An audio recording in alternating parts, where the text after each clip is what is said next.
Welcome to Every Night is Game Night, because we all love game nights with our family and friends. But when you play solo games, then every night can be a game night. Check us out along with other great podcasts at dicetowernetwork.com.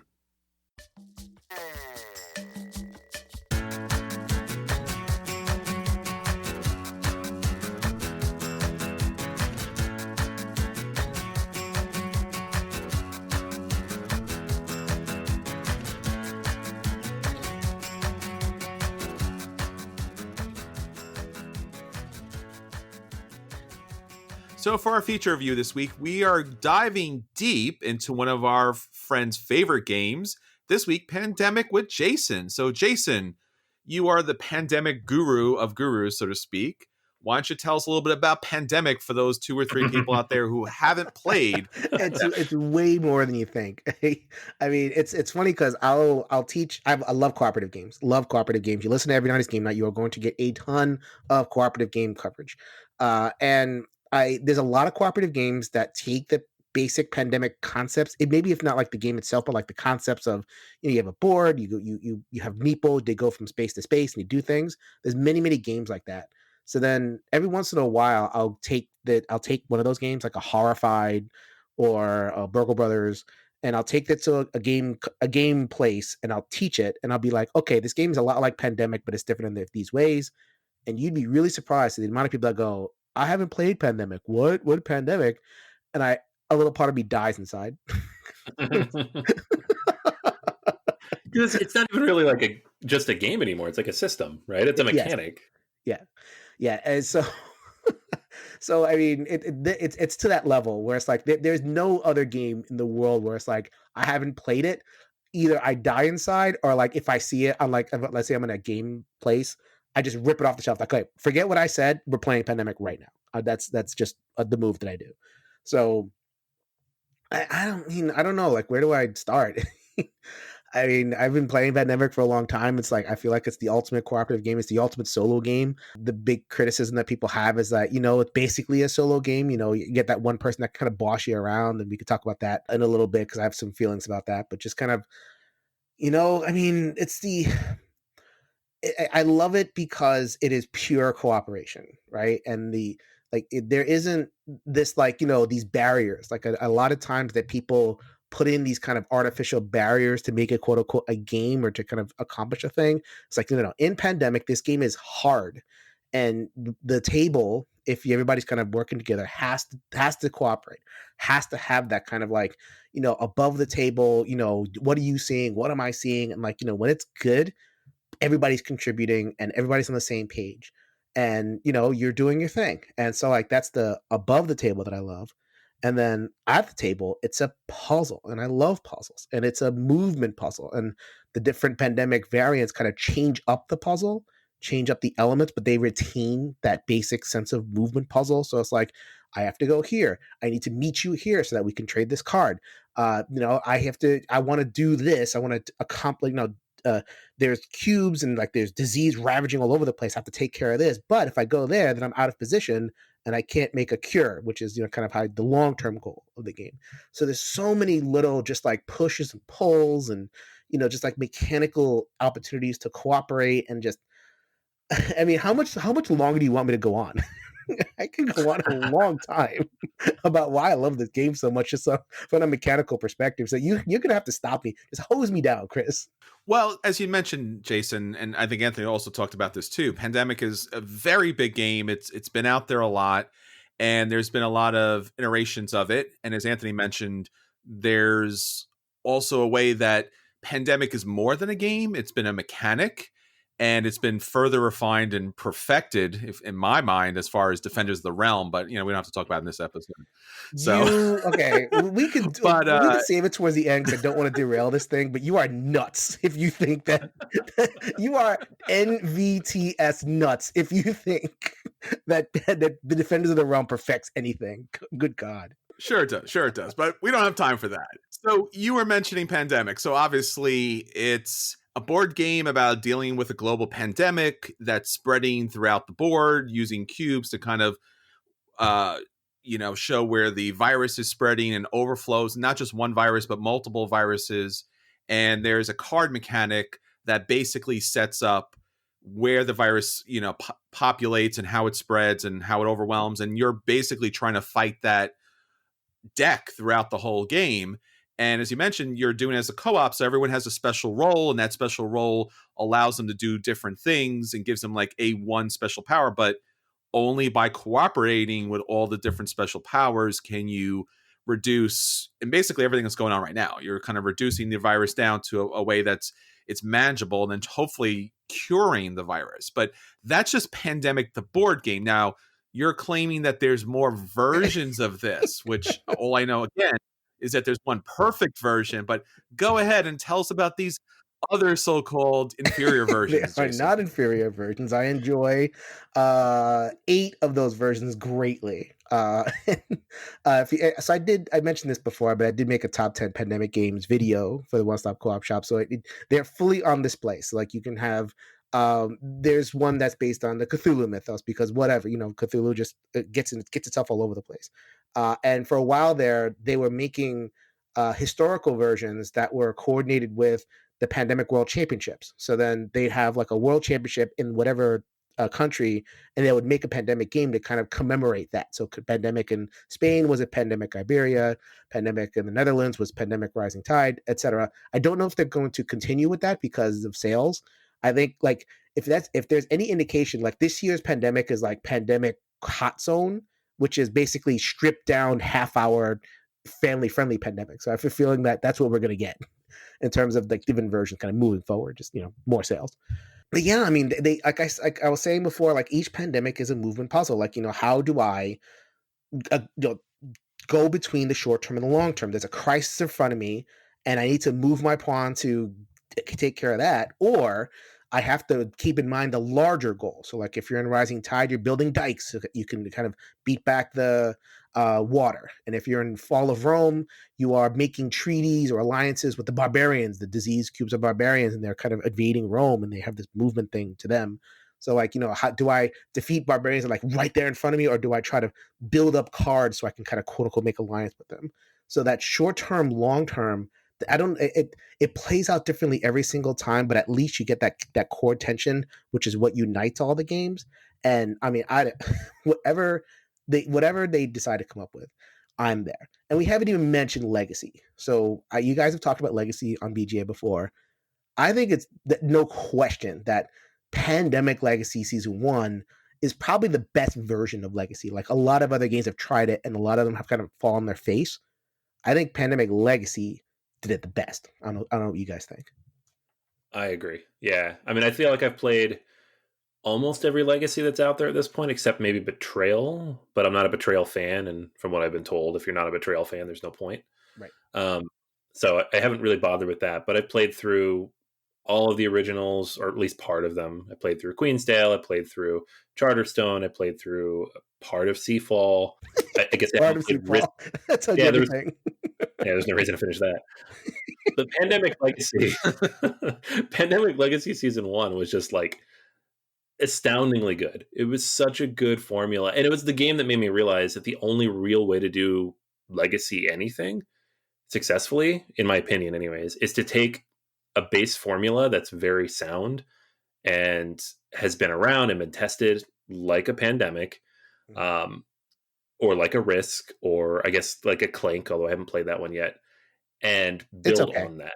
Clank like iterate. Okay. It's yeah. So that's what I've heard. It's not a bad one. It's Clank. It's like it's Clank with like a little tiny wrinkles over and over again, and that's what Legacy.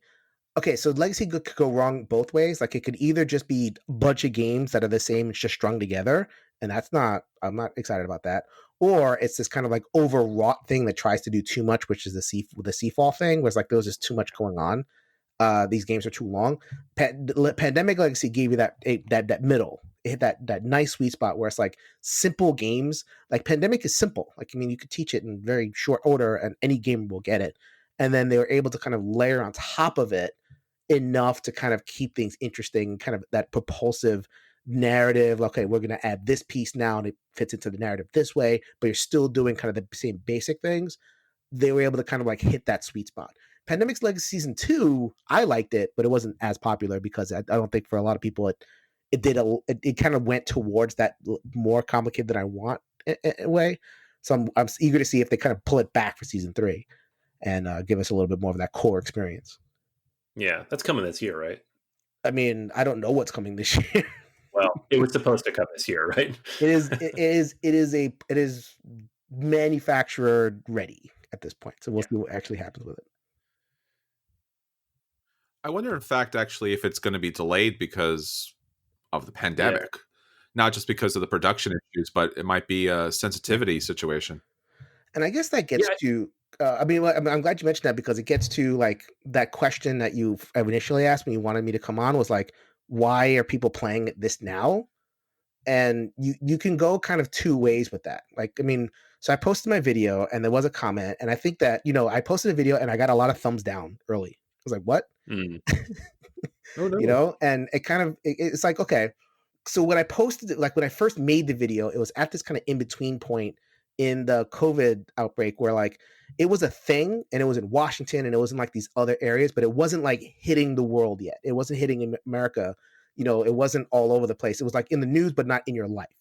So I think at that point, at that very narrow point, people were like, I saw these think pieces, like you mentioned, or you linked that the Times article that Matt Leacock wrote, and then there's like a bunch of other features and like Fox and Recode and all these other different places talking about Pandemic, the game. And people were like, okay, we're going to play this because it's in the news, but it's not affecting our lives. So like it's safe to play. Now you get all this like backlash. Now it's like, I don't want to play Pandemic. I don't want to play Contain. It's too real. I just want to play like something really, insane and nuts, like, Arkham Horror or whatever. I know that's fake. Like Pandemic feels too real to be comfortable playing. So I think now I'm experiencing with some gamers this backlash that like, I don't want to be reminded of what's going on now. I thought it'd be a good chance at one point, because I have Pandemic Legacy Season 2, and my wife and I never got around to it. I'm like, oh, that's a good thing. We had a lot of fun with the point. I'm like, I just can't. We just don't want to. I don't want to think about it. It's in the news all the time. I have to write about it for work. The kids asking questions. I was like, I'm one of those people that's the last thing I want to do and think about. And it's Matt Leacock's argument, if you read that op-ed he did in the New York Times, which is really good, you should read it, is that the game isn't about the pandemic, it's about the people coming together to fight it, right? Which is, of course, what it's about. It's a cooperative game. You're trying to beat it, which is an uplifting message. It's just you also lose most of the time. So I don't know how uplifting it is when you're losing that game all the time, and we're facing it now and not sure if we're, I'm sure we're not going to lose like in the way you lose in Pandemic, but it's, at times a little depressing. So it's a tough one for me. Yeah, and just like being in that headspace, being in the world of time, I'm in a diseased world, and like I got this before the whole, because I don't know what a pandemic is. I don't even watch those movies, but the whole mechanism of like, okay, you're here, you think you know where the disease is going, and then you hit the epidemic card and you pull a card from the bottom of the deck, and oh my god, I didn't know Kinshasa had all this disease now. Where'd that come from? And it actually kind of mirrors what happens what happened now. It's like, okay, it was in China. It's like, whoa, how did it go to Iran? What? where did it Washington now? How did that happen? And it's like it now realizing, like, because pandemic is kind of abstract. Like, you don't really it doesn't have to be about disease. They've taken that and like ported it over to like all these themes and all these different versions of it. Defenders of the Realm is another version of Pandemic that has nothing to do with, but it's the same basic thing. But because it has that theme and it's huge, surprisingly close to how things are happening in real life, I think people are starting to get really skittish, and they kind of don't want to hear it. And I get that. And I don't want to like, I want to definitely kind of acknowledge that, but at the same time, I can totally see what Matt Leacock is saying, where it's like I do feel empowered. Like I'm a mental health worker, and I'm not in the front lines, but I'm helping the front lines, and I feel really empowered by that in my real life. I feel really empowered that I'm helping nurses, and I'm helping delivery people who are like going to people's homes and helping out. I'm helping, even insurance, like medical insurance people, like, and they're like the lowest form of life to me, because I hate medical insurance. Medicare for all, baby, woo. Normally, so I'll say that normally it's like, okay, these are people that I wrestle with, But like nowadays, it's really important that people kind of get clarity on what they can afford, and how can they go. So I'm talking to these people and helping them through, and I feel really good about that. And even though that's like a positive way for me to engage with what's going on, and I guess I get that feeling in the game. I get that feeling that like there is something going on, and I'm not like a victim of it. Like I'm in it, but I'm not of it. And there are things that I can do to make it better. And I really resonate with that. And I think like more than ever, I really appreciate what Pandemic is like, that the world that it opens up to do. But I totally get Anthony's point that like, that's not something I want. So, I mean, that's kind of, I don't know. I guess you mean you have to, kind of agree to disagree. I mean, you go ahead and you farm your cows, or you do whatever you're doing. Yeah, I mean, I've always been like that though. Like it was the same thing. Like after the last election, and on Netflix, the number one show was The West Wing, because everybody wanted to like go back to this idyllic fantasy version of politics that doesn't really exist anymore. And my brain, like just a conversation my wife and I had, is like, it's the opposite. I don't want none of that. I don't want to think about it. I don't want to deal with it outside of like what I already have to deal with. And it's kind of the same right now with everything, because it's just too much. But I also understand and absolutely, respect that other people cope in different ways. And if that is useful and helpful and makes you feel empowered, that's awesome, which is kind of what I wanted to have you on, because I feel like a lot of people do feel that way. And I don't want it just to be all negativity out there of like, oh, you're being insensitive by playing this game, even though it has no impact on me at all. So it's good. Like if it makes you feel better about the situation, then absolutely do it. There's nothing wrong with it.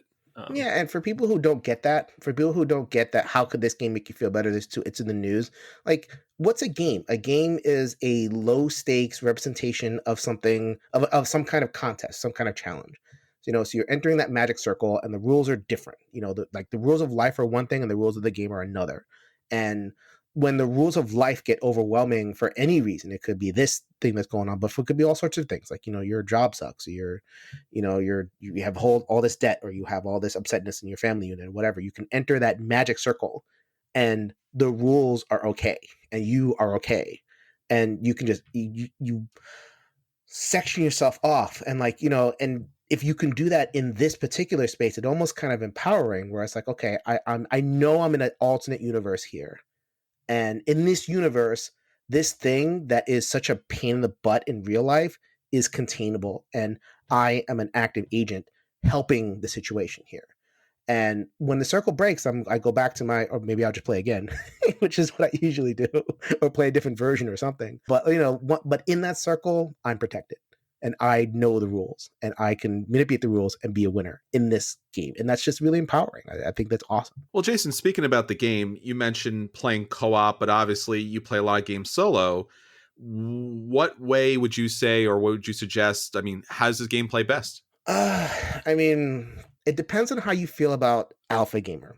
So I think that I don't think a discussion of Pandemic will be complete without discussing Alpha Gamer. I met that guy. He's a jerk. And if you don't know who that is in your game group, then it's probably you. Yeah. Okay, so you asked, is it better solo or co-op? So the reason, a huge reason why people don't like this game co-op, is because it's pretty much open information. Like, they tell you to hide your cards, but no, you're not going to hide your cards. People are going to work together and figure it out. And in Legacy, they don't tell you to hide your cards. It's all public and open. So it is prone for one person who is the better puzzle solver, or like the more experienced gamer, is prone to them just telling you what to do. Like, they will see it before you do. They're like, okay, so let's say you're kind of one of the roles, and you're kind of like doing something according to your role, and they'll say, oh, you forgot about this about your role. You should do that, because, it takes more advantage of what you can do. And, you could go over here, but if it would, and then you go into that whole scenario where like people just kind of co-opt your turn. And Pandemic is very, very prone to that, because it's open information, because of all sorts of stuff. And it almost like, and then I'll see, and this happens a lot, where people even do the faux pas of like moving your pawn for you, which is like an act of war for a lot of people. It's like, no, don't do that. So Matt Leacock knows, It's not like he's ignorant to this reality. And he says that it's not a problem. It's a gamer problem, not a game problem.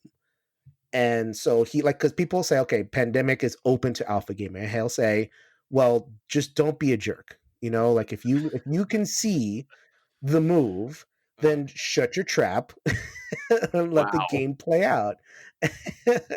And he wouldn't say, he's such a nice guy. He would never say it that way, but there's definitely like you hear him kind of respond to that question. He's done it many, many times. There's definitely an edge of like, you know what? just it's a behavior, correct your behavior and you'll be fine, and I'm not going to change my game for that sake. So there's a lot of games that really do try to mitigate alpha gamer by adding a timer or adding a little bit of information, or like in Spirit Island, just make it so complicated that you don't have the brain space to alpha game anybody, which I think is brilliant. My favorite solution. Yeah. So then I don't know, like, what do you like? That's his response to that, and I buy it on some level, and I'll say why in a second. But what do you guys think about that response to the alpha gamer problem? My issue generally with any board game, not just Pandemic, is that when a designer says that it's group dependent, I want to know who this group is and I want to play with them all the time, because how is there this magical group that can play the game perfectly and it's not the game's fault? I think when you build a game, if you build a game to be played with multiple people, there should be something about the game that each person can contribute. When you play Pandemic, it's it's everything is in that deck. That deck's going to either kill you or you're going to win. Sometimes you have zero control over that. And if you don't, or as you're playing the game, it's a formula. There is always a best spot or one or two situations. So, of course, you need to do X, Y, and Z. And if you leave it up to one person and they don't do X, Y, and Z, then you're going to lose because the game has a one track mind. When you're playing with multiple people in a different type of game, you can try and do different things and build your own strategies, build your own paths, even cooperate like you do, like say for Fire Rescue or even Spirit Island, where you could do a couple of things. You do want to coordinate, but you could still do your own things. I just think Pandemic's a little unforgiving. It's not a bad thing, but it's still a game thing. I don't think it's a group specific thing. Yeah, I would agree with that to some degree. I mean, I think certainly you get stuck in situations where you're playing with people who don't fit into that perfect group mold, but maybe it's just not the right game to play with those people. It's hard. I mean, where's the balance between there's the game responsibility, there's the group responsibility, there's the person selecting the game responsibility, how much the people you're going to play with. So I guess I would agree on both counts. It's kind of a more of a spectrum though than it is like any one specific thing that needs to be better. I will say I have played Pandemic in situations that it was very not fun because of this problem. And I've played Pandemic in other situations where we had a blast and we were hooting and hollering because people understood the boundaries and worked together in the way they need to. I think the best games I've had of like the lighter co-ops like Pandemic tend to be like 2 players where it like you're not going to have as much alpha there. I feel like, I mean, you certainly could, but just you're playing as a pair, right? You're having a conversation and making a decision versus one person taking over a group. I feel like it happens more in that like 4-player dynamic than it does with like 2 or even 3. Mm-hmm. Okay, so I'm going to respectfully disagree. I'm in complete agreement with Matt Leacock. I think it is. Well, you should, because it's your favorite game. I totally get that. Yes. Okay. And I'll tell you why. So I think there are many, many ways that gamers can make games unfun. So I'll use that. I'll use a competitive game example. So in competitive gaming, there's a concept called king making, where let's say you're playing a big 4-player game and you're losing. You are clearly losing. It is not you're done. You might as well just go grab a sandwich. But because of the game dynamic, you have to be there. So let's say you're playing a game like Diplomacy. Something big and angry and a risk, that you definitely comes up in like the big area control games, but it happens in kind of every game competitive where you know you're going to lose. You just know it, and you're going to be there for another 45 minutes. So it's like, you know what? I might as well, because of group dynamic, like, okay, my husband is playing. I'm going to just, give my stuff to him, or like enable his victory. Like I will attack his enemy and let him win. And people just get rightly mad at that. It's like, okay, because you're married, and that's why I can't win this game. and people get all mad at that. So I think we have had much, much more practice as a gamer culture, kind of calling that out and being like, no, don't do that. And I think at this point, there are fewer and fewer groups that engage in that behavior because it's been learned that that's not cool. So we've been playing competitive games for a century. We've been playing games for competitive games for a very, very long time. But we have not been playing cooperative games for that long. I mean, Pandemic came out in 2008, and then the first cooperative game, which was Lord of the Rings Confrontation, I think, or something like that, came out shortly before that. And so I still think there's time to kind of, for the gamer community to learn that alpha gaming is not cool. And the more it's called out, so like call people out, don't be afraid. It's like, okay, look, you're alpha gaming right now. Stop that. And the more that it becomes a thing that to not do, the more that the more it won't be a problem. And the reason I kind of say it that way is because I see these games that are like, I don't want my game to be alpha gamerable. And they do all this kind of monkeying around them with the mechanics with the express purpose. I don't want people to alpha game this game. And it makes the game worse. It makes the game more fiddly, more complicated. Like Mechs vs. Minions, as an example, had when you're setting it's a programming game, so you're setting your thing, it has a timer. Why is a timer in there? Because I didn't want people alpha gaming. Is there any other reason why the timer's there? No. No.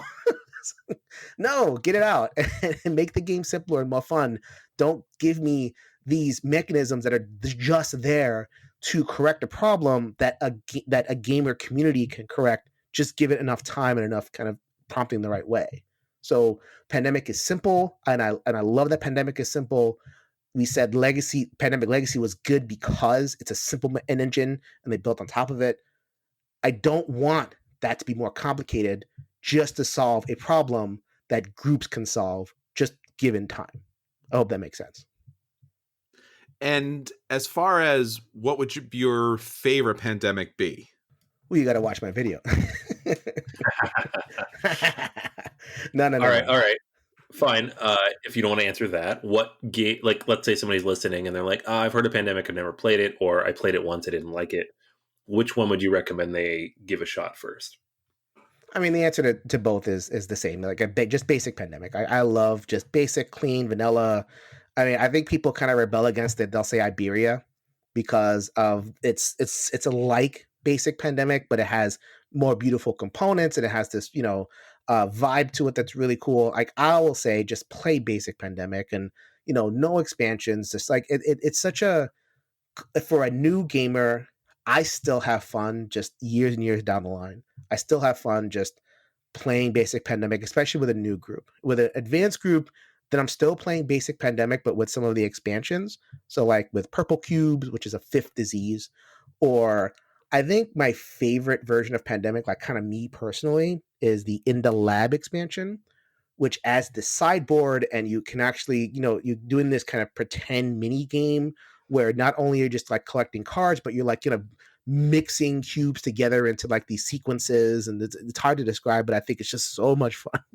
I love In the Lab Pandemic.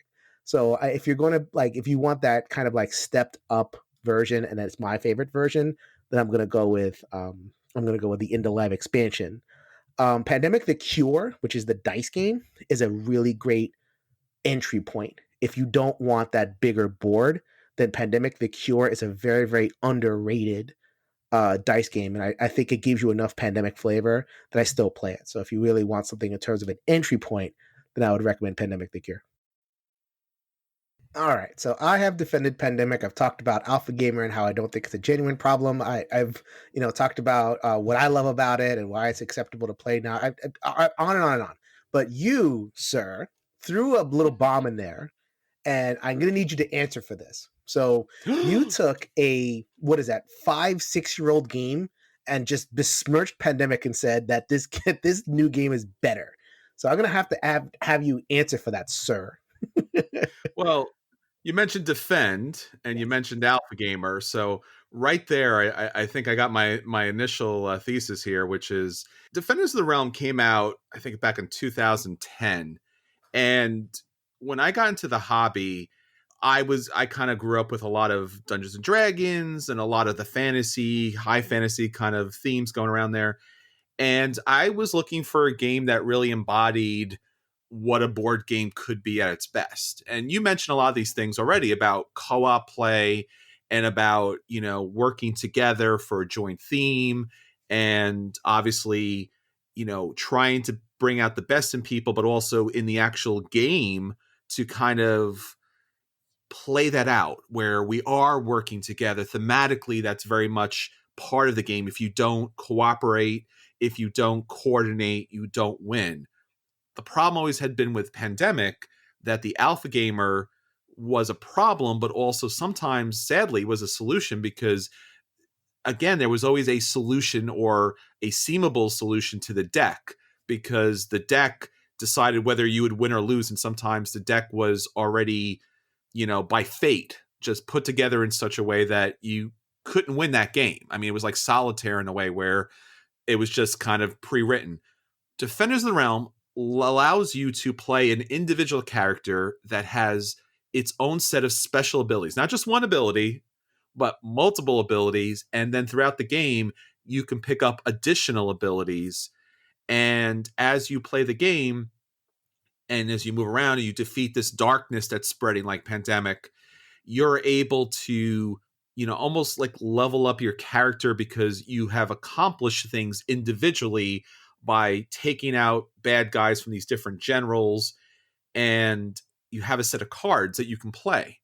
And then when you play the cards against these different generals, you also have to dice roll. Now, most dice rolling games are kind of somewhat, anticlimactic because it's just like, oh, it's up to the dice.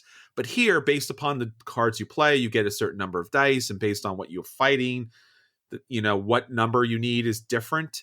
And that creates a level of excitement and a level of challenge and almost in a good way randomness because, or chance, so to speak, when you roll the dice, that the deck itself becomes manageable because the dice play a part, your individual character plays more of a part. And the alpha gamer really isn't a situation in Defenders of the Realm because there is so many different things to do that you do have to do them on your own and you do accomplish things on your own. So it becomes one of those games where it's a co-op, but you are playing your own game. Right. Okay. I agree with you. Like there's a lot there to mitigate alpha gamer. And I feel like when I was talking about games put in stuff to mitigate alpha gamer and not necessarily to add, I think Defenders of the Realm kind of is that doing that because like the dice are in there and I like dice, so believe me. And there's another pandemic-esque game called The Dwarves, which is, I think, a mostly German release, which is a really good game. It's pandemic with dice and a fantasy game. I'd rather play that than Defense of the Realm, to be honest with you. Defense of the Realm it's long. It's so long. It's so long. Thank goodness you avoid sitting down with Anthony to play 18 XX because you do not know long. But imagine. Tell him, Anthony. Tell him about long. He thinks he knows long. Yeah. Anthony.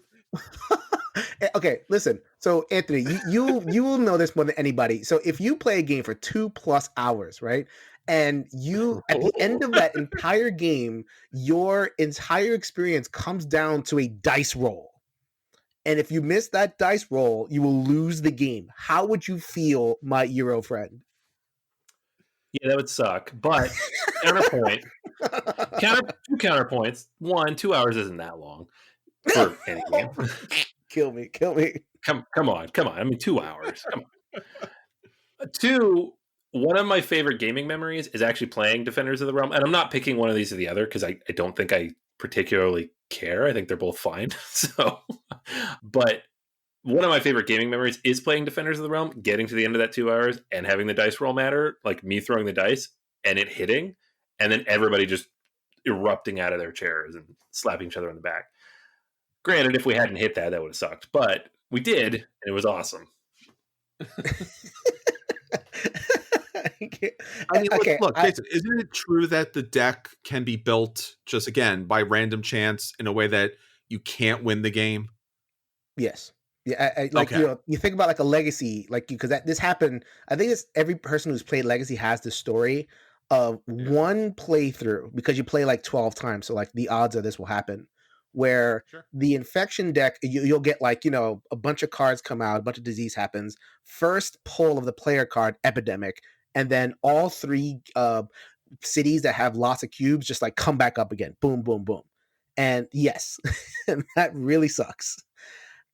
And then you have to put your stickers on the board, you ruin those cities, and then you kind of play again. And the game but that happened to us in our game, and we were able to kind of overcome that. We did pretty well overall. So that happens early, and you can reset.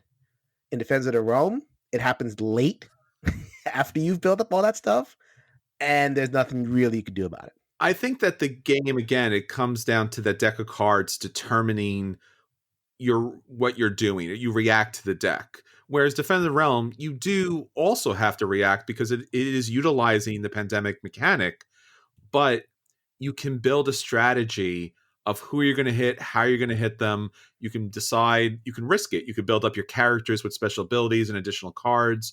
You can build up the landscape, obviously, to be able to do additional things. It's got a multitude of expansions like Pandemic does, not base sets, but a number of different mini expansions that go along with the game.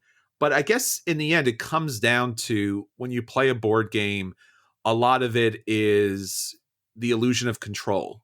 When we were just talking about 18XX, a lot of times you play some of those games and you might actually be out of the game and still have another 3 or 4 hours to go, or a Splatter game's the same way, or even, an abstract like maybe like chess where you're stuck in a certain situation and they just got you beat and you have to play the game out. Right. So for me, playing with the dice as an additional mechanic to give you a chance, at least it's in your hands. Now, obviously, the dice rolls is, you have the illusion of having a power to do something, but it does have those moments where you feel like you're participating. Whereas something like you said, Pandemic, you flip a card and like, oh, we're screwed. Oh, that's done. Oh, and we're done. And like I think we were mentioning before, like there's those personal quests that you can do. So there's a reward, and I'll give defenders this. There's a reward for like because you could do your side quest, and it could have nothing to Yeah. do with anything, and Yep. nobody can boss you into that because it's your side quest. If you decide you want to do it, then no one better stop you. And if you do that, and then you kind of get the reward, and it helps mitigate the roll that you need to make, that's very satisfying and that's very challenging. I just feel like it takes a long time to get there. It's number Yeah. one. Yeah. Yeah, I'll give you that as far as like length is concerned. If you're looking for a co-op game that, especially new players, the alpha gamer problem, we've been complaining about it, but there is some good to it where any one of us could sit down with a new group of players and walk them through the decisions that they have to make. So an alpha gamer is not always the worst thing in the world. Sometimes it's a good teacher that can walk you through the situation. Right.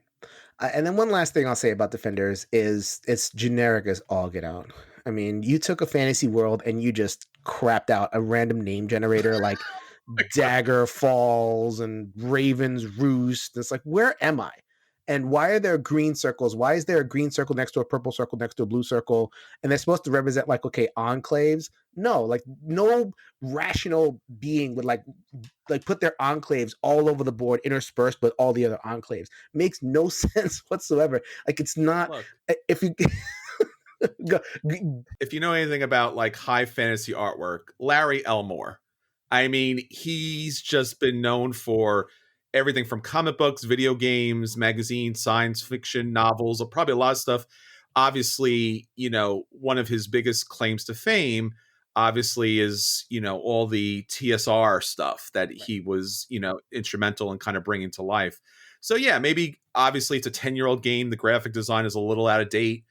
They've been talking about doing a legacy version of this, which would be great, or some sort of upgrade to the board and such. But the artwork and, it's you have the piece of artwork on the board, which then has been sectioned out because they're clearly trying to save money there. And they're like, yeah, here's the picture from the picture. It's not a different picture. So yeah, no, I see the flaws of the game, but again, it's one of those things where it is of its time, it's of a genre, and it's got an artwork that, while it might be quaint by today's standards, it's still classic. I mean, Larry Elmore is, to have his artwork in a game is just above and beyond, and especially when it's a throwback to that kind of age. You say classic, I say generic, but I think we have made our points.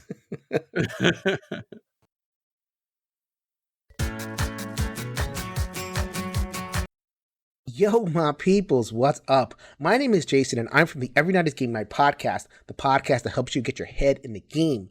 I am here, like a lot of us are in our homes as I record this.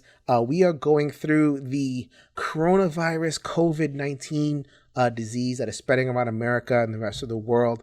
So a lot of us are in here in our homes, hopefully playing games, hopefully spending family time and making the most of it. So here, since I'm a content creator, I wanted to put something out there into the world, and I wanted to try video. I'm not normally a video guy, and as you can see from the videos that I'm about to show, not exactly a world-class setup over here, but I wanted to do something with a little bit of extra resonance, a little bit of extra outreach, because a couple of reasons. Number one, I have you guys on my heart right now. I'm praying and hoping that every single person who is a listener, who is out there in the community and in the wider world, gets through this. They don't have any family or friends that are affected, or if they are affected, they're getting the help that they need. So that's the first thing. Second thing is, because a lot of people are in their homes and they're playing games, hopefully they're playing games with their loved ones, or they're playing games solo. I'm a huge solo gaming fan, so ain't nothing wrong with that, especially nowadays. So one of my favorite games, in fact, the favorite game, my number one favorite game of all time, my number one family of favorite games, is being discovered by so many people nowadays. It is Pandemic. So Pandemic has so many different varieties. I've played every single one of them. I've reviewed every single one of them on my channel and talked about them in different other channels. But a lot of people are discovering it for the first time, and maybe, just maybe, they could use a guide. There's all this Pandemic, there's 10 different games. So I wanted to jump on the recorder and talk about my experiences with Pandemic and rank them. There's 10 of them. Fits perfectly fine, man. It is a top 10 list. Let us go into the top 10 Pandemic games. I will walk you through it. Once again, my name is Jason, and let us go through Pandemic all of the time. All right. So we're going to start with our number 10. And just want to give a heads up, I am going to show some video of some games. I'm going to attempt to show some video. Once again, I apologize for a little bit of a low-tech setup over here. I'm not normally a video guy. But these first two games, I'm actually not going to show some video because I don't own them, which is a shame. I try to own every Pandemic, and eventually these may make it back to my collection.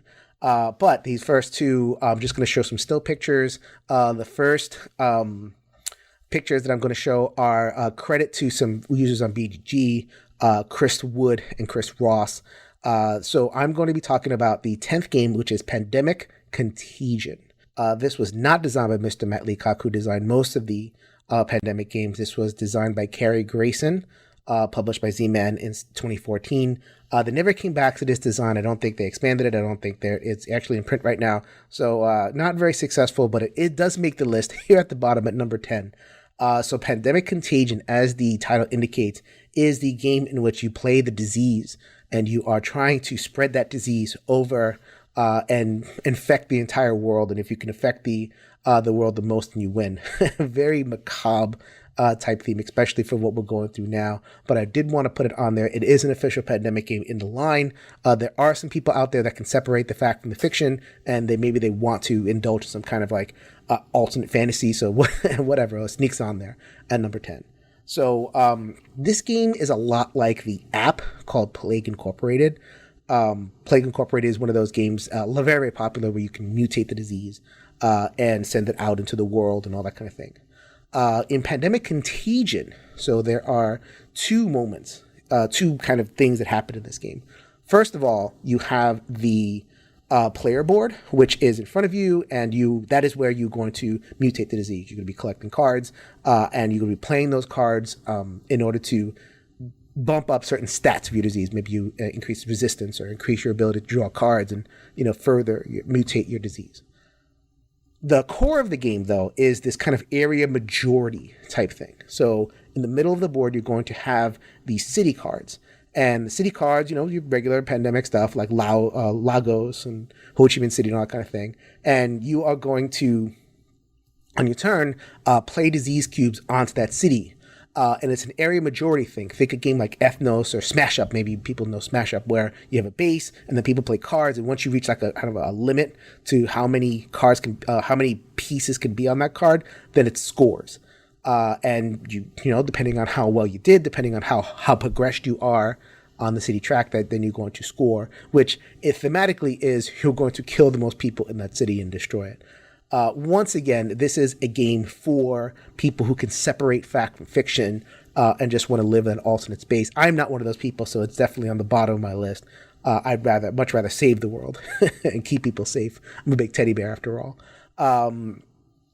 And I think some other games, I think it's a fine game. I think that there's nothing wrong with it. I think that I'm not an area majority type of guy. I don't like Ethnos whatsoever. I find Smash Up a little bit frustrating. I'm sure there's all sorts of other games that are area majority there. But in terms of an actual mechanical experience, I feel like it works. So that's about all I'm going to say about that. So that is the number 10 pandemic game, Pandemic Contagion. All right, now it is time for our number 9 pandemic game, which is Pandemic Rapid Response. Don't own this game either, so I can't show you the box, but I can tell you this game was designed by Kane Klenko. Came out last year as a Target exclusive, and then came out in wider release shortly thereafter. Going to show you some pictures. The following images that I'm going to show you are courtesy of BGG users Dr. Meepo, Felipe Roca, and Kevin Lund. So this is the real-time dice rolling variant of Pandemic. If you know Kane Klenko, he's done a couple of real-time dice rollers, the best of which is a game called Fuse. So this is the game that is the Pandemic line of real-time dice rolling. So this game takes place on an airship. So in your plane, you're generating resources like food, water, and energy. You're using these cool custom dice in order to do so.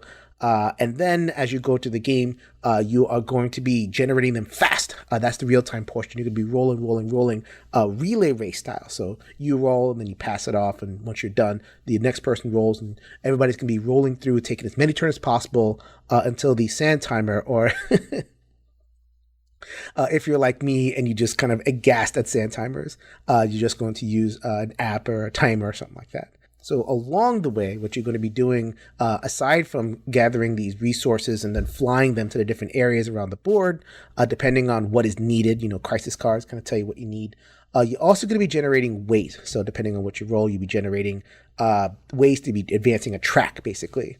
And that creates the short-term, long-term tension in this game of Pandemic. So we're at the first cooperative game. Pandemic Contagion was a competitive game. This one is cooperative. And one of the kind of secret sauce moments that make a cooperative game good is that tension between short-term goals and long-term goals that you're trying to achieve to win the game. So in this game, the long-term goals are really good. You have your plane and the plane's moving around the board and going to the places, delivering supplies, trying to get that done as much as possible. So what's looming and trying to pull you in that short-term direction is that trash track. So the track is just going to progress, and someone has to go there, basically kind of punt their turn, reduce the trash track. I'm explaining it, and I'm remembering my plays, and I'm thinking to myself, man, this is a pretty good dice game, but it's a Pandemic game, so I kind of hold it to a higher standard, and I like every single version of that kind of push-pull. And the basic game is, there's the diseases, but then there's the cures. Here, it's, saving people and delivering supplies versus managing trash. Plus, it's just a track. It's a count. Doesn't really do anything like the spreading and the exploding or anything. It's just a track you kind of move up and down. I know I'm kind of hammering that, but it really is That's kind of to me, the secret sauce of what makes a Pandemic game go, is that tension. And wasn't satisfied by the immersion that was provided there. Also, but I did like the relay race aspect to it. One person's relaying, but then the other people around the table can kind of manage the turn.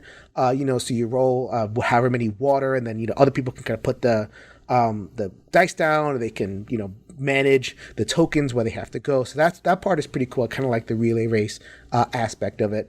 And there is a lot to like here. I mean, this is not a bad game at all. I mean, this is a very, very solid game. I gave it a 7 out of 10.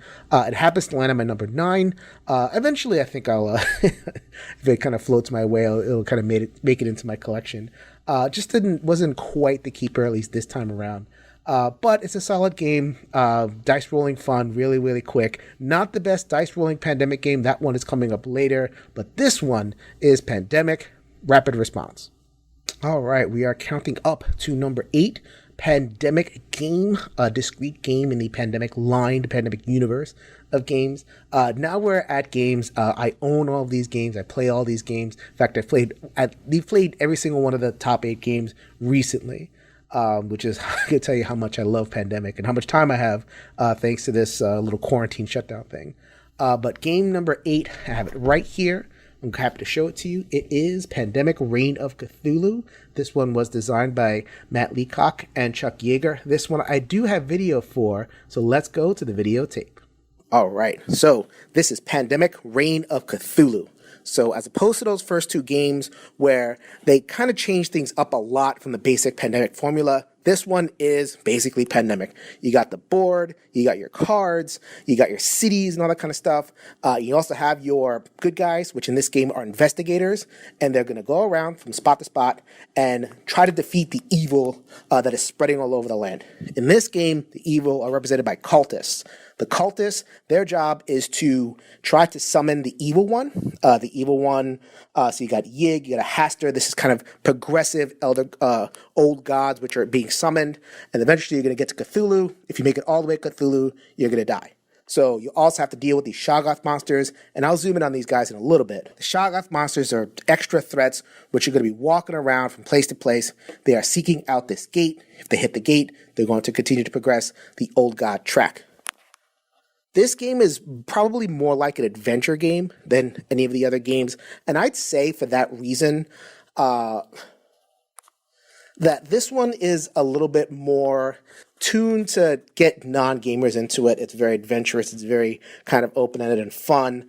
And even just a little subtle thing. So in the basic Pandemic, you have to discard city cards. Here, you have to discard the same things. However, they are repeats. They're very simple. They're very easy to trade, easy to understand. So you could just give somebody, an investigator, give somebody a simple overview of the cards. You run the game yourself. And, you could jump in and have a good time.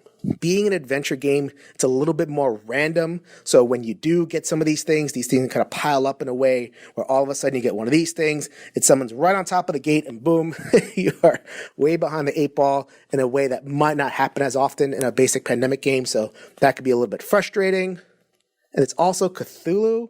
I mean, how much Cthulhu do people need in their lives? I'm in my game room right now. I'm looking at Eldritch Horror. This game is very, very much like a shorter Eldritch Horror. I like that one better, so I'm not going to get this one to the table too often. It is number 8. It might be your number 1. It's a pretty good game. So that is Pandemic Reign of Cthulhu. There's your Shoggoth monster looking gnarly. Look at that. All right, counting up once again, we are at number 7. And I'll tell you guys right now, 7 through 1 are like my children, my babies. It tears me apart to have to choose and rank among these top 7. These are games that I play gladly all the time. So please take these top 7 with a grain of salt, and I'll explain why the different games kind of fell into the order that they fell in. So this one, without further ado, let me tell you about my number 7. I also happen to have it right here. This one is Pandemic Iberia. Pandemic Iberia was designed by Matt Leacock and Jesus Torres Castro. Let's go to the videotape. All right, here we are, Pandemic Iberia, which, are you kidding me? I ranked this game number 7 in a list of Pandemic games. Most people have it as like 3 or 2, maybe even 1, because So many people they love the little wrinkles that this one adds. My personal opinion, I think this game is so popular. First of all, it was the first true variant, so I think that got kind of pole position in terms of people's assessments. The other is that this game is very similar to Basic Pandemic, but with a few very cool wrinkles, and I think people like that. For me, I like when Pandemic gets a little bit more daring with its mechanisms, so I ranked a few of those a little bit higher. But this one, I'm happy to play anytime. It's 8 out of 10. Anything from 7 to 1 is just something I will play anytime. So Pandemic Iberia. What's cool about it? First of all, you're looking at it. It's so beautiful. It's so cool. A map of the Iberian Peninsula. You got Spain and Portugal over here. You got even cities of games that you might recognize. You got Coimbra over here, and you got Lisboa over here. There's a very, very cool Euro games. Not only that, you have, just everything is gorgeous about this, even the backs of the cards. It really does a lot to immerse you in the world. This is Spain in 1848, where diseases are kind of running rampant. And the diseases are modeled after actual historical diseases like scarlet fever and yellow plague or yellow fever, scarlet plague. You guys know what I'm talking about. Real diseases, go look them up from 1848 Iberian Peninsula. To go along with the immersion are some mechanisms. You'll notice these water droplets over here. They didn't cure any of the diseases in the way that we understand curing a disease. You kind of just managed it. So that's represented by putting these water droplets here. And that's what is going to enable you to stop the spread of these cubes that are going to be spreading all over the place. So speaking of mechanisms, the immersion part and everything this game does to immerse you is really cool. But here is where I feel the game really shines. Let's fast forward to the end game.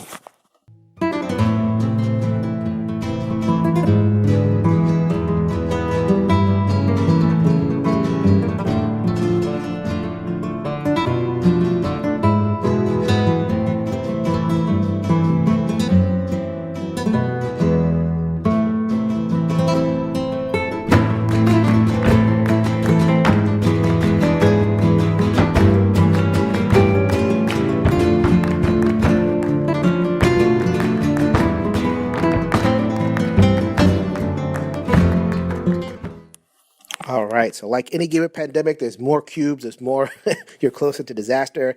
But in this one, you have an action, which is to lay down some of these these railway things over here.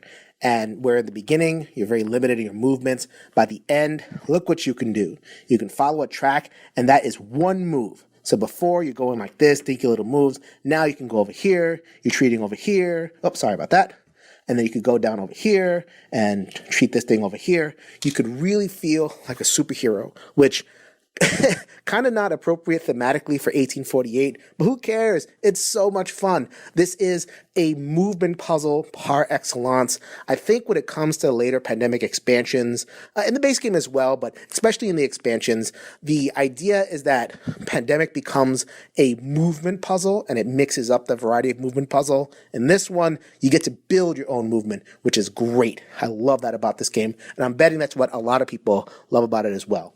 Here are a few examples of those real-life diseases I was talking about, and a variant which I absolutely recommend is to shuffle in one or more of these to basically add a little bit more flavor. You can also add a variant where the cubes move around, they go to hospitals.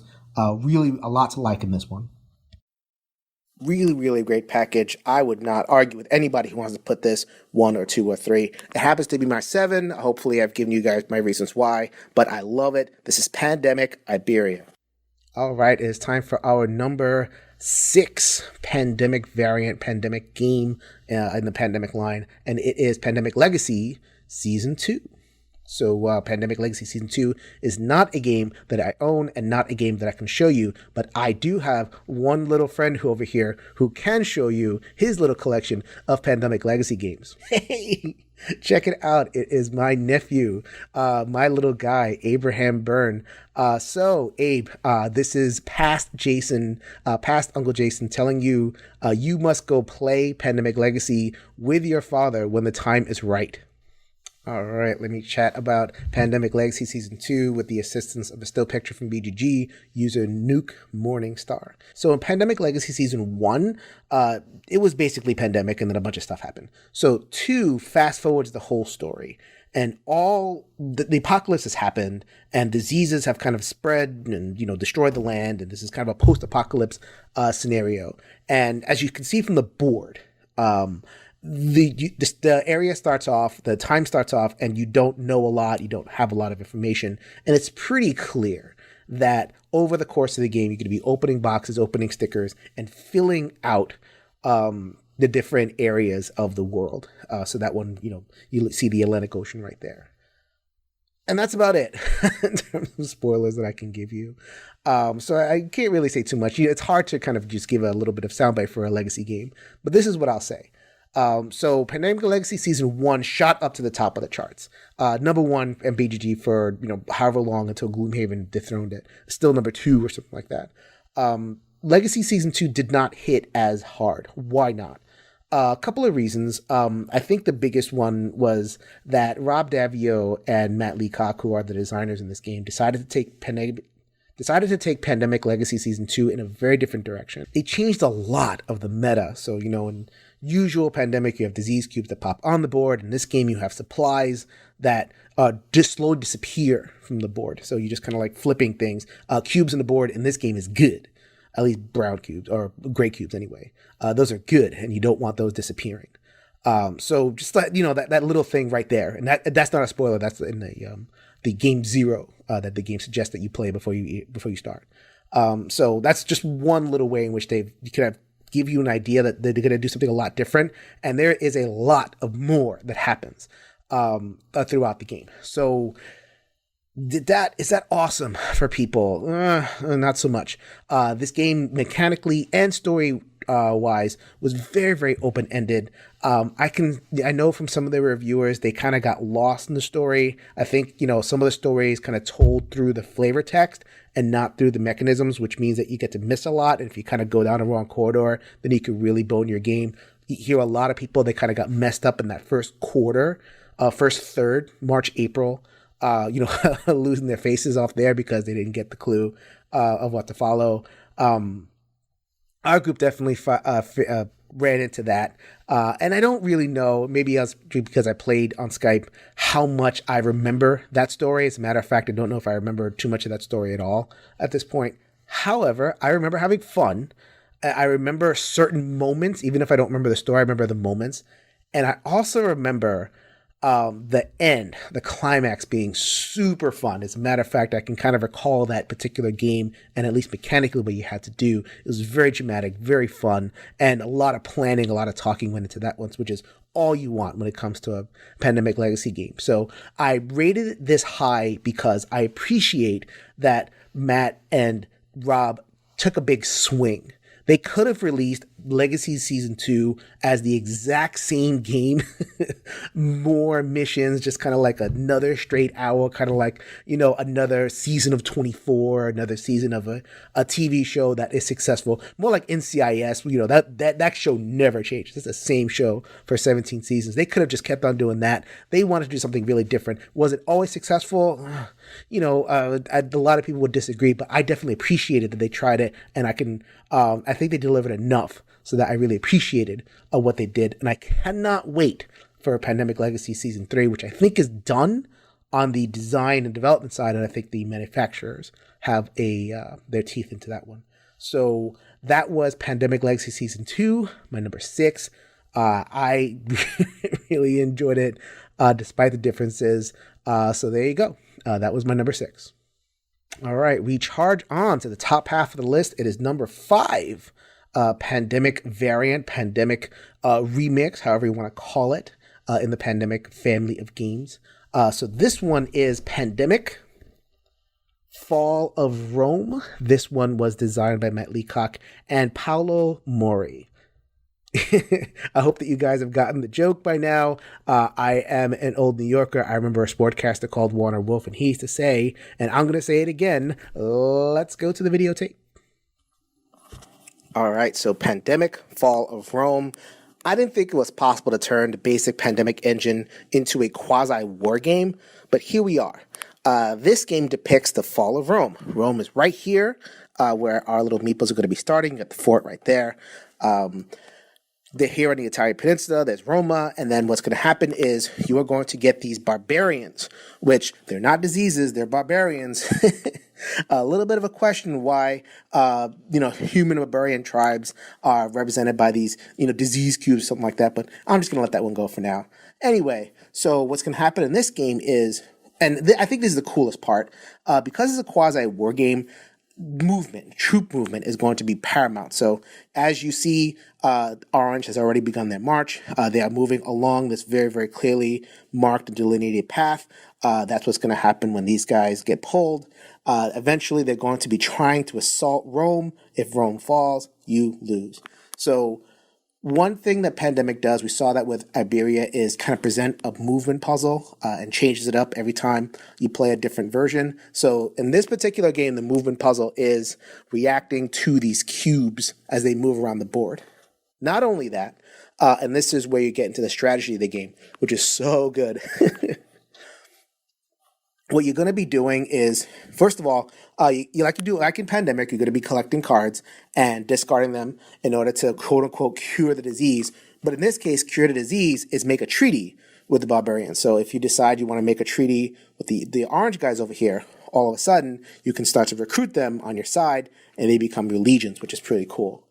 My favorite part in terms of like an actual gameplay moment here is sometimes you get to a point where you are going to make a last stand. So let me show you what I mean by the last stand.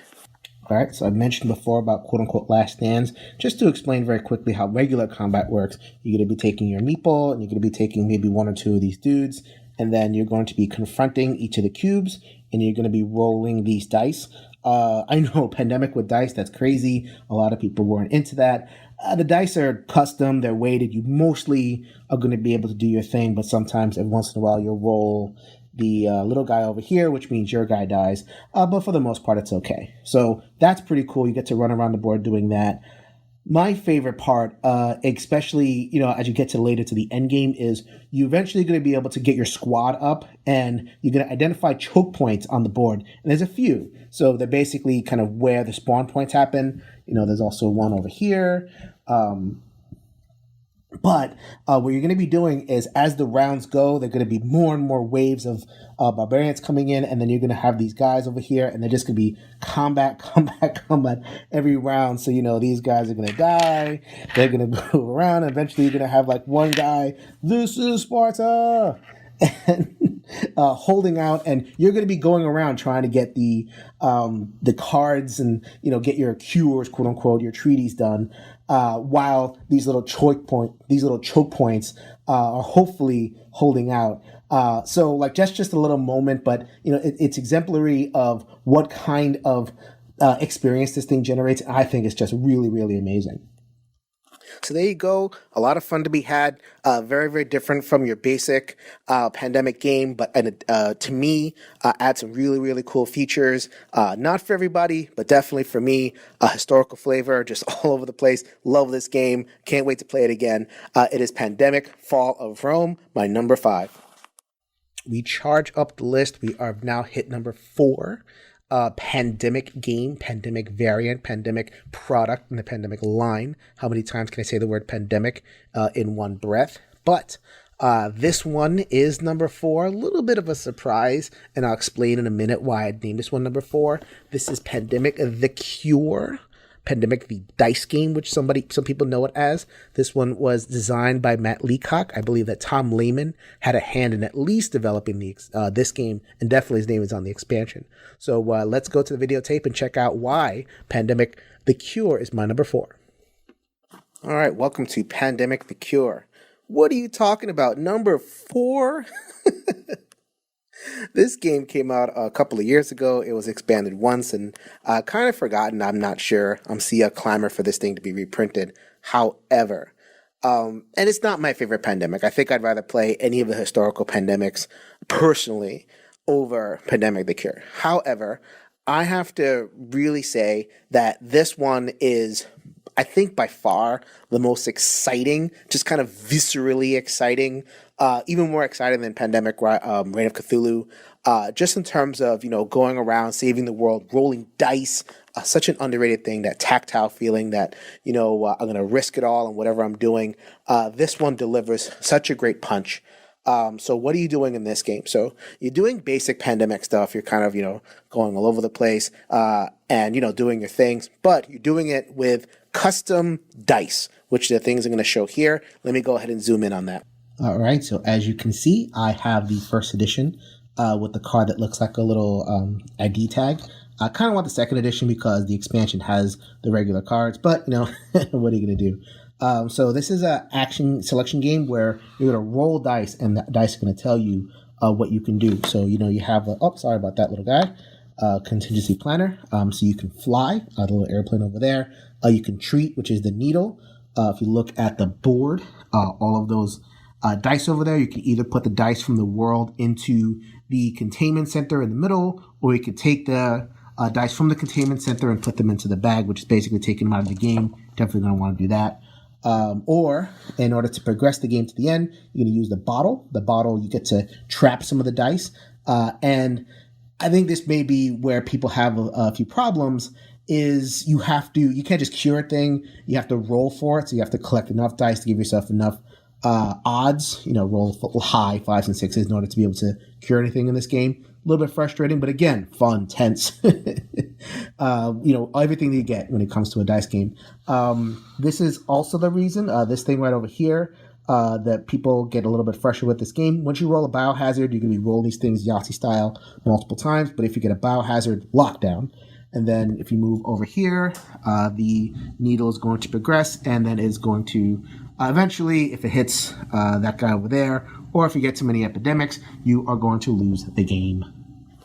All right, we are back up top. Like I was saying, I think this game is the most quote-unquote evangelical of the Pandemic games. I have played this game in therapy with younger kids, just to get them excited, get them nervous, get them anxious. Yeah, I do that in therapy. A little bit of exposure to people to get used to anxiety. Not only is the fate of the world in your hands, all that kind of thing, but the dice rolling, I can't say this enough, is super, super exciting, super, super fun.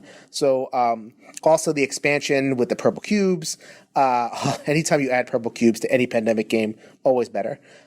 So this game is a winner. I love it. I just, I keep on coming back to it over and over again because I just think that the design is so great and the excitement is there. Very, very solid one. Not my number 4. It is Pandemic: The Cure. Rarefied Air, top 3. Number 3, Pandemic Variant. And I know some people are wondering, oh my goodness, what is he going to say? The one Pandemic that I can't believe is made it this high on the list. This is the one, we're going to say it right now. It is Pandemic Rising Tide. This one was designed by Matt Leacock and Jürgen Durman. Oh my goodness, I probably shouldn't have even tried to say that. But this one is my number 3 Pandemic. You want to find out why? You guessed it. Let's go to the videotape. All right, Pandemic Rising Tide. Here you go. Am I crazy? I rated this my number 3 game. I will tell you exactly why I rated this my number 3 game. It was co-designed by one of the guys who helps design Splotter games. Those games are very famous for being a little bit more complex, rules heavy. And this one, for Pandemic, it can be a little bit rules heavy, which I guess is part of the resistance that some people have shown. I'll show you guys in a second. So in this game, it's like the 19th century in the Netherlands, and instead of diseases, it's water. And water is going into the land, represented by these cubes over here. You see that there are water just kind of like flowing everywhere. And what you're trying to do is you are trying to stymie the flow of water. You're trying to construct these dikes. These are things that can block the flow of water. And you are trying to, of course, find cures for stuff, which in this game, the cure is represented by building these structures. And once you build all 4 structures by doing the familiar Pandemic thing, discard the cards, you win the game. What is unique about this game? Well, a couple of things. First of all, I was mentioning before, I've mentioned this a couple of times at this point with the historical pandemics, that each iteration changes up the movement of the board a little bit and how you have to react to the movement. In this game, the movement is all on a part of the cubes. There's this flow mechanism. So let's say we're talking about here, West Brabant, or whatever that is.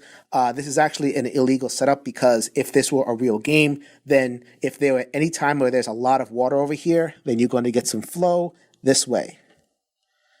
After every single player turn, you're going to be checking for that. So let's say you get an epidemic, or quote unquote the epidemic, which is more water. It pops up here. Then you're going to have to calculate, okay, which areas have flow. Oh my goodness. I am doing all sorts of illegal stuff over here. You have the water cubes is going to flow into here. And then a good thing there's a water cube over here. So you see 3, then 2, then 1, the flow. You have to kind of look for that every single turn, which is, you know, a lot of times when you play Pandemic, you just want to kind of add your cubes and go. There's that extra step where you have to add your cubes and then look, where's the water flowing. That one's a little bit more complicated. I happen to like that. That's pretty cool. The other thing that can, in terms of something you have to check for between turns, is you have these water pumps over here. So the water pump, depending on where you build it, will determine at the end of every player turn. So that's what this marker over here means before you draw your cards. This will take away 1 cube from a connected area. So first of all, it's, you know, just kind of looking at a connected area. You can't just like end your turn and then go into the bad things turn. You have to do this extra step of checking for where it's going to be. Second of all, if you can tell, looking at the board over here, it's not the most clear in terms of its graphic design. So like, let's say I have the water thing here. It's like, okay, does this go into here? There's this thing over here. I forget in the flow of the game whether it's actually flow or not. Okay, it's over here. You're checking. you're doing this kind of like not really sure where things link up. So you might have a little bit of trouble there. Just kind of like, you know, it creates these kind of record scratch moments in between turns that players might not like. Personally, I'm perfectly fine. I'll run the game in terms of like managing the cubes and everything. In that in-between turn thing where you just kind of manage everything, and then you do in regular Pandemic stuff. You know, you can walk over here, you can remove water, you could build dikes, eventually you could be building structures. You're doing all the regular Pandemic stuff just around that whole artifice of managing the water. I know I'm trying to be really honest with you guys about, like, you know, things that people have issues with, but for me, I think the issues are just manageable, and what you get during your turn is this amazing puzzle and this amazing just realized world where the cubes just feel really, really alive. I can see the water, it makes sense, and, you know, there's certain times where you get the you get that Pandemic kind of outbreak chain thing. In this game, it's like just a bunch of dams, dikes just bursting, be like, just water everywhere. I find that very satisfying.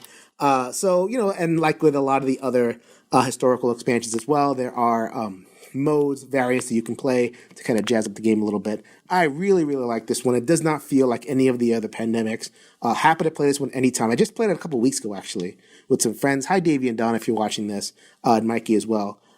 We had a great time. It's been a couple of years, but man, I'm happy to dive in this once again. So that is Pandemic Rising Tide, my number 3. Love it. All right, let's get to number 2 in the Pandemic games line. These top 2 are not that big a surprise. They are kind of seminal in the line, and of course, they're going to float up to the top. But my number 2 is Pandemic Legacy Season 1. So Pandemic Legacy Season 1, as I mentioned before, shot up to the top of the BGG list. It was amazing. It was all this kind of stuff. But before I get to talking about why I loved it so much, we are going to give our reminder to a certain young boy out there that he needs to go and play Pandemic when he gets older. There you go. Listen to your father. Go play Pandemic Legacy with him when you're old enough. All right, so let's talk about Pandemic Legacy Season 1 with the help of BG users, John K. and Tomas, who Took some still pictures and kind of spliced them in there to explain what I'm talking about, because I got no videotape for this one because it is once again at my friend's house. So this game takes the Pandemic engine and gives you a campaign. And not only gives you a campaign, not only gives you 12 months, possibly 24 games of excitement and story and twists and turns, it added that legacy component, which to me, legacy is a campaign game, but that adds two different dimensions to heighten the tension and the excitement. First of all, there is the boxes. So the boxes, every single time you hit a kind of tripwire, whether during the game or between sessions, you would, read some sort of flavor text, and you'd open the box, and then boom, there you go. And, I'm familiar with the psychology of opening boxes. It's actually an underrated part of the excitement of anything. I mean, there's this kind of mini dopamine rush that hits whenever you kind of encounter something new. It goes, ooh. I just think back to when I was a kid, and one of the most exciting parts of getting like a video game was opening the shrink wrap and opening that box and seeing the cartridge inside. And I hadn't even played the game yet. I might not have had a chance to play it for hours, but I was still excited by opening the box. So they definitely trade on that in the legacy format, is give you those boxes to open. And then, of course, it creates that sense of permanence. So the permanence of putting on the stickers and, yes, tearing up the cards. We were good about that in our group. We didn't shy away from that. We definitely tore up some cards. I forget exactly what we did with them. Maybe we put them in a box or something. I forget. Josh, you're going to have to tell me about that one. What did we did? Okay, so did you have to tear up the boxes? Did you have to play campaign? I remember when I first played heard about Legacy, I said, I'm not tearing anything up. I want to be able to replay it over and over again. But I'm glad I did. It definitely traded on that emotion. It traded on that immersion. There's emotion that I've never felt in any other game. I've played a lot of campaign games. I got some campaign games staring at you. Maybe if I arc that camera up a little bit, I got some more campaign games. Oh, there you go. I think a couple of them are sneaking up around there. But none of the campaign games that I have played to date, make sure that's nice and centered. None of the campaign games that I've played to date creates the immersion, creates that sense of tension and stakes. There's a lot of twists and turns that happen, including a couple that I'm going to remember for a very long time. Do I remember the story? Not really. Actually, kind of the beat for beat story, like kind of what happens. I remember in general, but not particularly. I'd have to play it again. So like I'm not going to say it's like, the greatest story I've ever written. In fact, it was very generic. I say generic, but, it's generic in the way that 24 was generic. Or it's generic in the way that, it's like a big action movie. You're not really there to remember, like, the beats. You're there to have a good time. You're there to be invested in. When does Pandemic Legacy invest you in its story? So if you happen to be locked up in quarantine, quote unquote, or self-quarantine, if you happen to have a lot of time in your hands and you haven't played Pandemic Legacy Season 1, it is definitely worth your time. I will always remember my play of Pandemic Legacy Season 1. Thank you very much to my New York friends. Can't wait for Season 3 to come out. I'm going to be heading to New York and playing that game with you guys again. So that was my number 2. All right, guys, you know what the number 1 game is over here. Let's not belabor the point. Here it is. You're about to get some videotape in this one right now. The Grand Poobah Pandemic, designed by Matt Leacock and friends, if you include the expansions. So one more time, let's roll that videotape. Was there any doubt, guys? I don't know how many people who are watching this that are not fans of Every Night is Game Night or haven't seen me elsewhere, but it's my number 1 game of all time, number 1 cooperative game, number 1 solo game, just number 1 game, period. It is Pandemic, my first love, my always love. And this guy has been with me through the wars. So check that out. Look at that. I have it signed by Z Garcia, which I heard this year is not his favorite game anymore. That's a real shame. But at least it's a high up there for him. And I got a chance to play with him at a local event, which was definitely a bucket list thing of mine. And check it out. Got to get inventive a little bit. There's a little bit of box pop but I have all 3 expansions jammed in there, just ready to go anytime I can get anyone, or just myself, to get a little Pandemic on the table. All right, let's get this thing laid out. Let's give the king his due. And get this game laid out here just so we could show you. I don't think I have to explain too much about this. You know, you have your guys, they're going to run around, they're going to cure diseases, they're going to be pulling cards and, trying to get those cures, which I think I have this from one of the expansions, these guys, which are, really, really fun, better than tokens. I think the In the Lab expansion. So what do I love about Pandemic so much? Like the just basic Pandemic. I mean, I don't play basic Pandemic all that often, I have to admit. It's basic, right?